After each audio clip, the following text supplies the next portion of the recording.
వ్యత్యాసం ఉంది చూసారా? ఎంత వ్యత్యాసం చూసారా? లోకములో లోకస్తులకు వచ్చే శ్రమలు వారిని మరణములోకి తీసుకెళ్తాయి.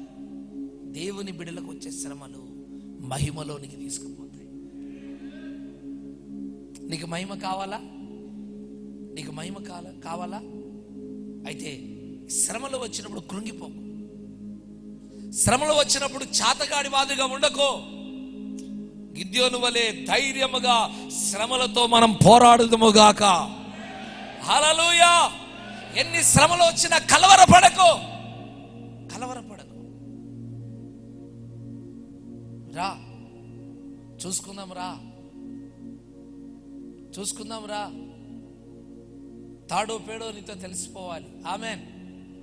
ఆమెన్ అని నీ దగ్గరకు వచ్చే శ్రమలతో అన్నావనుకో, ఆ శ్రమలు నిన్ను చూసి భయపడి పారిపోతాయి. నువ్వు వాటిని చూసి భయపడ్డావనుకో, అంతే, నేనేం చేస్తాయి? ఆ శ్రమలు నిన్ను కాళ్ళతో తొక్కేస్తాయి. అయినా దేవుని బిడలకు వచ్చే శ్రమలు దేవుడు మనకిచ్చే మహిమ ఎదుట అవి ఎన్న తగినవి కావు. ఆమేన్. అలాంటి గొప్ప మహిమ దేవుడు మనకి ఇవ్వబోతున్నాడు. హల్లెలూయా. శత్రువులు నీ మీద పడినప్పుడు, అనారోగ్యం నీ మీద పడినప్పుడు, సమస్యలు నీ మీద పడ్డప్పుడు, నిందలు నీ మీద పడినప్పుడు, అవమానాలు నీ మీద పడినప్పుడు, కరువు, ఖడ్గము, శోధనలు నీ మీద పడినప్పుడు నువ్వు కలత చెందకుండా, బెదరకుండా, అటు ఇటు పరిగెత్తకుండా నువ్వు చేయవలసిన ఒకే కార్యం ఏంటంటే, నువ్వేం చేయాలి? వెంటనే నువ్వు బూరను ఊదాలి. వెంటనే మోకరించి దేవుని సన్నిధిలో నువ్వు ప్రార్థన చేయడం ప్రారంభించాలి. హల్లెలూయా. ప్రభు చెప్పాడు, నువ్వు నాకు మొరపెట్టుము, నేను నీకు ఉత్తరం ఇస్తాను. నువ్వు నాకు మొరపెట్టు, నేను నీకు ఉత్తరం ఇస్తాను. నువ్వు ప్రార్థన చేయి, నీ దగ్గరికి నేను దిగి వస్తా. యాకోబు ప్రార్థన చేస్తున్నప్పుడు యాకోబు ప్రక్కన వచ్చి దేవుడు నిలబడ్డాడా లేదా? చెప్పు బ్రదర్, నిలబడ్డాడు కదా. నువ్వు ప్రార్థన చేస్తే నీ ప్రక్కలో ఎవరు నిలబడతాడు? ప్రభు నిలబడతాడు. నువ్వు ప్రార్థన చేయాలి. ప్రార్థన అనే బూరను ఈ 300 మంది ఊదుతున్నారండి. 300 మంది ఊదుతున్నారు. ప్రార్థన ప్రార్థన ప్రార్థన ప్రార్థన ప్రార్థన ప్రార్థన. ప్రభువా, మేము మిద్యానీయులకి యుద్ధానికి వెళ్తున్నాం. ఈ యుద్ధంలో మాకు జయము కలగాలి. నీ సహాయం కావాలి, నీ అభిషేకం కావాలి, నీ శక్తితో మమ్మల్ని నింపాలి, నీ కృప మాకు కావాలి. ప్రభువా, మాకు సహాయం చేయి. నీ జీవితంలో వచ్చే అనేక రకాల శోధనలు, శ్రమలు, పోరాటాలు, నిందలు, అవమానాల మధ్యలో నువ్వు చేయవలసిన మొదటి పని ప్రార్థన. ఆమేన్, ఆమేన్, ఆమేన్. మరి ఈరోజు ఎన్ని గంటలు నువ్వు ప్రార్థన చేయగలుగుతున్నావు? ఎన్ని గంటలు ప్రార్థనలో ఉండగలుగుతున్నావు? ఎంత సమయం నువ్వు ప్రార్థనలో నీ సమయాన్ని నువ్వు వెచ్చించగలుగుతున్నావు? నీ వ్యాపారానికి నువ్వు ఇచ్చే సమయం ఎంత? నీ కుటుంబానికి నువ్వు ఇచ్చే సమయం ఎంత? నీ భోజనానికి నువ్వు ఇచ్చే సమయం ఎంత? నీ సొంత కార్యక్రమాలకి నువ్వు ఇచ్చే సమయం ఎంత? నువ్వు ప్రార్థనకి ఇచ్చే సమయం ఎంత? క్యాలిక్యులేషన్ చేయి, లెక్కలే. ఎంత ఇవ్వగలుగుతున్నావు? నీ ఇంట్లో కుటుంబ ప్రార్థన ఉందా? వ్యక్తిగత ప్రార్థన ఉందా? కలిసి ప్రార్థన చేసుకుంటున్నారా? సంఘంతో ప్రార్థనలో ఉంటున్నారా? ప్రార్థన అనుభవాలు ఉన్నాయా? మోకాటి అనుభవం ఉందా? యేసు ప్రభు గురించి రాయబడిన మాట, ఆయన వాడుక చొప్పున ప్రతిరోజు ఒలీవ కొండ మీదకి వెళ్ళి ఆయన రాత్రంతయు ప్రార్థనలో గడుపుచుండెను. దేవునికి స్తోత్రం. మరి దేవునికి ఎలాంటి అప్పులు లేవు, రోగాలు లేవు, షుగర్ లేదు, బీపీ లేదు, సమస్యలు లేవు, క్యాన్సర్ గడ్డలు లేవు, ఆయనకు మరణం లేదు, శాపం లేదు, ఏ సమస్యలు లేని యేసు ప్రభువే గంటలు ప్రార్థనలో ఉంటే సమస్యలతో ఉన్న మనము ప్రార్థనలో గడపాలా లేదా? చెప్పాలి. ఎక్కువగా మనం ప్రార్థనలో గడపాలి. ఈరోజు నువ్వు ప్రార్థనకి ఇచ్చే సమయం ఎంత? ఎంతసేపు నువ్వు ప్రార్థనలో గడపగలుగుతున్నావు? దేవునితో మాట్లాడగలుగుతున్నావు? మీకు విషయం తెలుసా? అసలు సైతానుడు చాలా కుయుక్తి కలిగిన వాడు. వాని కుయుక్తి అని తెలుసా? నువ్వు ప్రార్థన చేస్తే వాడు ఓడిపోతాడన్న సంగతి వానికి బాగా తెలుసు. అందుకే వాడు నేనేం చేయనీయడు, ప్రార్థన చేయనీయడు. బైబిల్ చదువుకోమంటాడు, 20 అధ్యాయాలు చదువుకో, 20 అధ్యాయాలు చదువుకో అంటాడు, కానీ ప్రార్థన చేయనీయడు. 100 పాటలు పాడమంటాడు, ప్రార్థన చేయనీయడు. పరిచర్య చేయమంటాడు, ప్రార్థన చేయనీయడు. ప్రార్థన అంటే చాలా మందికి భారం. మరి మిథ్యానీయులను గెలవాలంటే నువ్వు బూర ఊదాలి. నీ సమస్యలను గెలవాలంటే నువ్వు బూర ఊదాలి. నీ మీద దాడి చేస్తున్న శత్రువుల మీద నీకు జయం కలగాలంటే, నీ సమస్యల మీద జయం కలగాలంటే, నీ వ్యాధుల మీద జయం కలగాలంటే నీకు ప్రార్థననే బూర కావాలి. అవును, యుద్ధానికి బూరతో సంబంధం ఏంటి? కత్తి తీసుకొని పోవాలి. కానీ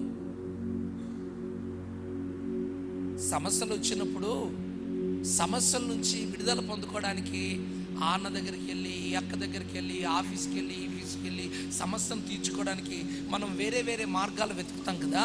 ఆ మార్గాల ద్వారా నీ సమస్య తీరదు. నీ సమస్య తీరడానికి దేవుని వాక్యం చెప్తున్న ఏకైక మార్గం, మొదట నీ దగ్గర ప్రార్థననే బూర ఉండాలి. ప్రార్థననే బూరను నువ్వు ఊదాలి. దేవునికి స్తోత్రం. అది ఆకాశమందున దేవుడు ఆ బూర శబ్దం విని, హల్లెలూయా, ప్రార్థన బూర శబ్దం విని, ప్రార్థన బూర శబ్దం విని, హల్లెలూయా, దేవుడు నీ దగ్గరికి దిగి వస్తాడు. యెహోవా నిసిగా జయధ్వజముగా యుద్ధం చేయడానికి నీ దగ్గరికి వస్తాడు. ఇప్పుడు 300 మంది బూర ఊదుతున్నారు, ఊదేది ఊదుతున్నారు. ఆ బూర ఊదగానే శత్రువుల మధ్యలో సమాధానం వచ్చిందా, కలవరం వచ్చిందా? కాస్త గట్టిగా అంటే నువ్వు ప్రార్థిస్తే నీ మీద దాడి చేయడానికి వచ్చిన శత్రు సమూహం ఏమవుతుంది? కలవరపడుతుంది.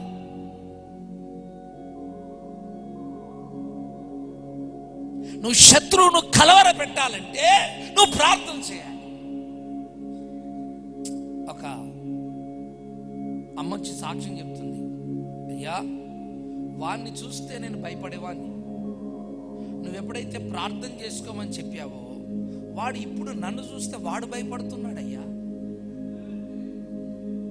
Amen, amen, amen.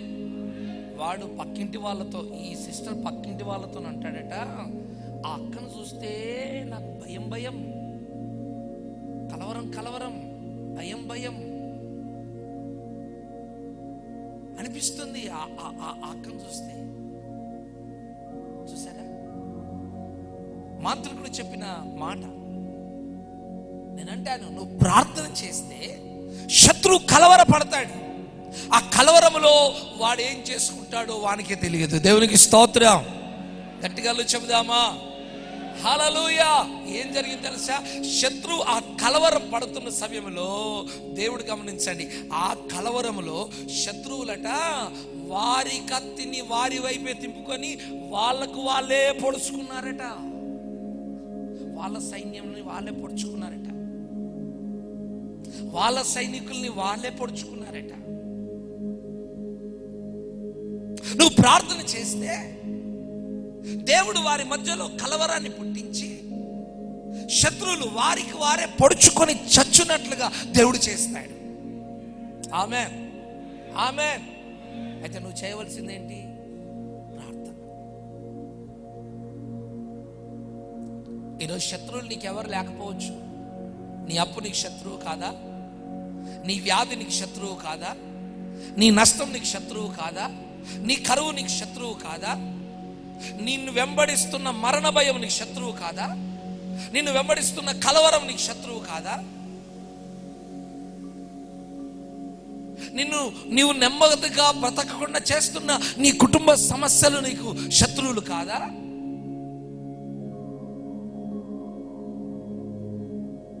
ఎందుకు వారిని వెళ్ళగొట్టాలనుకుంటున్నావు?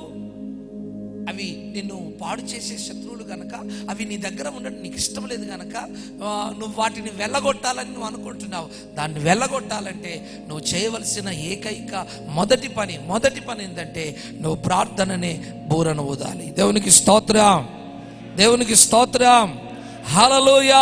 సంఘం ఆసక్తితో ప్రార్థన చేయగా చెరలో ఉన్న పేతురు విడిపించబడినట్టుగా నువ్వు ప్రార్థన చేస్తే నీ సమస్యల నుంచి నీకు విడుదల కలుగుతుంది, నీ వ్యాధి నుంచి నీకు విడుదల కలుగుతుంది, నీ అప్పు నుంచి నీకు విడుదల కలుగుతుంది, నీ మరణ భయము నుంచి, రకరకాల సమస్యల నుంచి నీకు విడుదల కలుగుతుంది.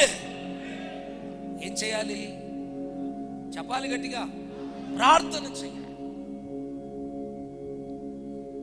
నీ ఇల్లే ఒక ప్రార్థన గోపురంగా మారిపోవాలి. నీ ఇంటి నుంచి ప్రార్థన ధూపం ఆకాశ మండలంలోకి వెళ్ళిపోవాలి. నిర్మల్లో ఉన్న ప్రతి గృహము నుంచి ధూపం పైకి వెళ్ళాలి, ప్రార్థనని పొగ పైకి వెళ్ళాలి. ప్రతి గ్రామం నుంచి ప్రార్థనని పొగ బయటికి వెళ్ళాలి. ప్రతి మండలం నుంచి ప్రార్థనని పొగ బయటికి వెళ్ళాలి. బూర శబ్దం మనమందరము కలిసి చేసినప్పుడు ఖచ్చితంగా మనకు జయం కలుగుతుంది. ఈ నిర్మల్ జిల్లాలో ఏలుబడి చేస్తున్న ప్రతి శత్రువు మీద, ప్రతి దురాత్మ శక్తుల మీద మనకు జయం కలుగుతుంది. ఆమేన్.